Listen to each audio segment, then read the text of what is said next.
Los animales parlantes del bosque. Había una vez, en un rincón del mundo, un bosque encantado conocido como el Bosque de las Maravillas. En este mágico lugar, los árboles parecían tocar el cielo y las flores brillaban como estrellas en la noche. Pero lo más extraordinario de este bosque eran sus habitantes, los animales, quienes tenían el asombroso don de hablar como si fueran personas. En el corazón del bosque vivía Simón, un conejo sabio y bondadoso.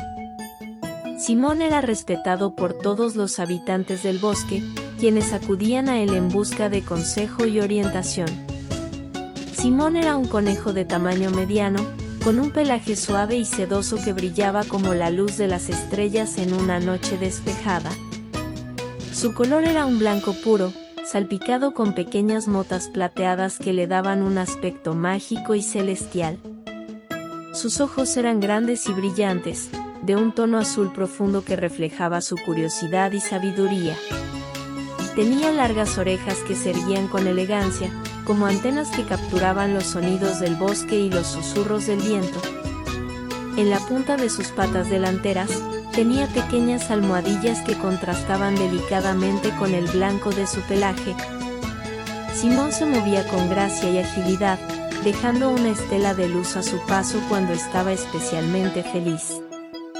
Su cola, esponjosa y blanca como una nube, se agitaba con entusiasmo cuando se preparaba para una nueva aventura. Aunque su apariencia era adorable y encantadora, lo que realmente destacaba en Simón era su mirada. Sus ojos brillaban con una chispa traviesa y una profunda bondad que llegaba al corazón de todos los que tenían el privilegio de conocerlo.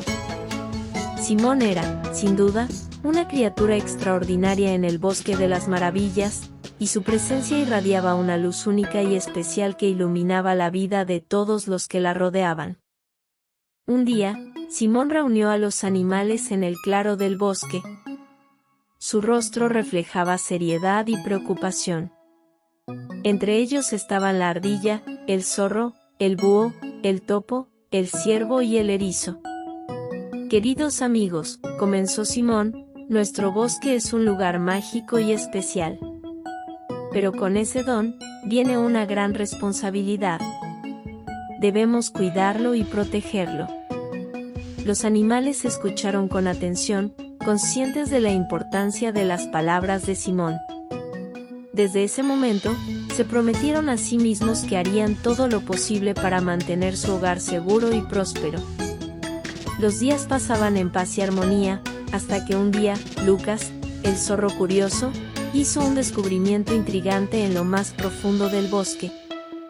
Una planta desconocida con hojas brillantes y un aroma embriagador captó su atención. Corrió emocionado hacia los demás animales para compartir su hallazgo. «Vengan a ver esto, amigos», exclamó Lucas, «es la planta más hermosa que jamás he visto». Los animales se reunieron alrededor de la planta, admirando su belleza. Sin embargo, Simón notó algo inusual en la planta y pidió a todos que se apartaran. «Esta planta no es común en nuestro bosque. Debemos tener precaución, ya que puede ser peligrosa para nosotros y para nuestros amigos», advirtió Simón con seriedad. Intrigados, los animales se dispusieron a investigar más sobre la planta. Descubrieron que, en efecto, era venenosa y podía causar daño a quienes la tocaran. Agradecidos por la sabiduría de Simón, los animales trabajaron juntos para remover la planta y asegurarse de que no volviera a crecer en su sagrado hogar. A medida que pasaban los días, los lazos entre los animales se fortalecían. Se convirtieron en guardianes comprometidos de su bosque, vigilando por la seguridad y bienestar de todos. Un año después, el Bosque de las Maravillas era un lugar aún más hermoso y seguro. Los animales hablaban con orgullo de su hogar y de la valiosa lección que habían aprendido, la importancia de cuidar y proteger lo que amamos. La fama del Bosque de las Maravillas se extendió, convirtiéndose en un ejemplo para todos los bosques del mundo, recordando a todos que unidos, podemos lograr grandes cosas y proteger lo que más valoramos. Y así, el Bosque de las Maravillas vivió feliz para siempre, lleno de amor y gratitud por su mágica tierra y los animales parlantes que la protegían con todo su corazón. Y colorín colorado, este cuento ha terminado.